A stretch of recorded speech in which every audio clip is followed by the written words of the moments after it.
L'histoire du monastère remonte à 2 ans après la mort de Santo Domingo 1221.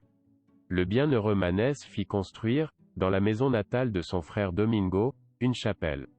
En 1266, le roi Alphonse X, le Sage, apparenté à la famille Guzman, fit construire une église gothique. Des années plus tard, le manoir a été transformé en couvent, y déplaçant une communauté de religieuses de San Esteban de Gormas, Soria, qui reçoivent le privilège de seigneurie du lieu. Au XVIe siècle, une nouvelle église est construite et la chapelle primitive et le chœur de l'église gothique sont détruits, laissant les vestiges du chœur des religieuses. L'église du monastère est en pierre de taille avec une seule nef et un plan cruciforme. Dans la partie nord se trouve la porte d'accès avec un portail baroque. Le retable principal présente 3 toiles de Blas de Cervera, 1594 à 1643, représentant des scènes de la vie du saint et couronné par un calvaire en bois de l'école Gregorio Fernandez.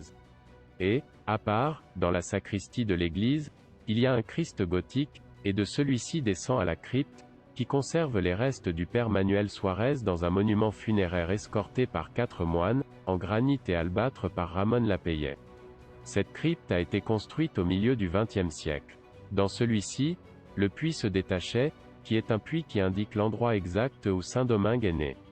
Le cloître a été construit entre le XIIIe et le XVe siècle, roman tardif. Il conserve des vestiges des différentes étapes de sa construction avec le cloître bas à arc en plein cintre sur colonnes jumelées, une porte ogivale gothique et le surcloître en briques du XVIIIe siècle. Le musée, installé dans une salle gothique, propose des pièces de grand intérêt artistique et historique. Parmi eux, plusieurs en pierre polychrome de la Vierge et de l'Ange annonçant. Le trésor historique se trouve dans les archives monastiques où sont conservées les bulles papales, les lettres, les privilèges des rois, les documents roulés, les lettres de Saint Raimundo de Peñafort, etc. Le document le plus ancien date du Xe siècle.